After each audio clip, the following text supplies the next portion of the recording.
Welcome to What's in the Pot. I'm your host, Sean Grande, and today we're making jerk ribs and rib tips. I'll be making these ribs on my pellet grill. This is the first time I'm actually using the pellet grill. This is a Z-Grill's 450A is the pellet grill we'll be using today. If you're new to the channel, thank you very much for tuning in and checking us out. Don't forget to like, share, and subscribe, and hit that bell notification for when we drop our latest videos. What's in the pot?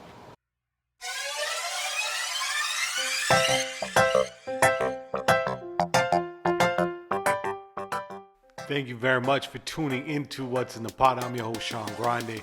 Now, to start our dry rub, we're going to be making our dry rub mixture. Now, for the basis of any kind of jerk seasoning, we have to use allspice. Now, this is Jamaican allspice or pimento berries crushed up, and I blended this up and I made my allspice powder. I'm going to start with 6 teaspoons. Now, I'm also going to be using about half a teaspoon, almost 3/4 of a teaspoon of nutmeg. This is just fresh nutmeg grated up. And I'm also be using 1 teaspoon of cinnamon powder. I'll be adding 1 tablespoon of this dried thyme. If you have fresh thyme, you can go ahead and use that. This is Jamaican thyme I got from Caldo Box. And 2 teaspoons of red chili pepper flakes. Any kind of chili flakes will do. This is just to add that spicy flavor, as traditionally you might be using a Scotch bonnet pepper if you're using a wet marinade. And we're gonna be adding 1 teaspoon of this ginger powder, and I'm using 2 tablespoons of this Badia Complete Seasoning. Badia Complete Seasoning has a little bit of everything, has a little bit of onion, a little bit of garlic, a little bit of parsley. So for me, with a dry rub, I love this because it kind of completes it. I'm also going to be adding 1 teaspoon of salt, not too much salt because all the other ingredients have a little bit of flavor and we don't want to overpower it with too much salt, and 2 tablespoons of brown sugar. Added all your dry rub ingredients, give it a good whisk and make sure all the flavors get incorporated with each other. It's very simple, very easy to use. Now, this amount of dry rub will actually make for a full rack of ribs. I'm only going to do half rack with the rib tips. So I'll be splitting this in half, and I'm using half the seasoning on the rib. And just make sure you just want to pat it down and just add as much as you want. Make sure you just be very liberal when you're adding your dry rub seasoning. Now, whatever's left, I'm going to be adding that into our rib tips.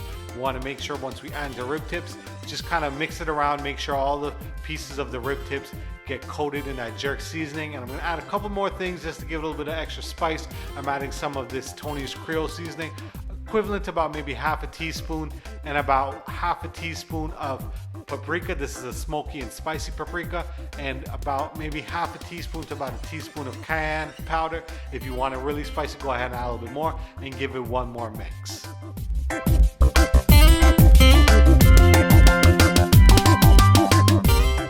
So we're gonna get the pellet grill going. So to start, I usually leave the lid open. Now the pellets I have there is a competition blend of hickory, oak, maple, and cherry. We're gonna set it to smoke, and then once you see that white smoke coming out after a little while, then you're gonna close the lid, and I'm gonna be cooking these ribs at 325.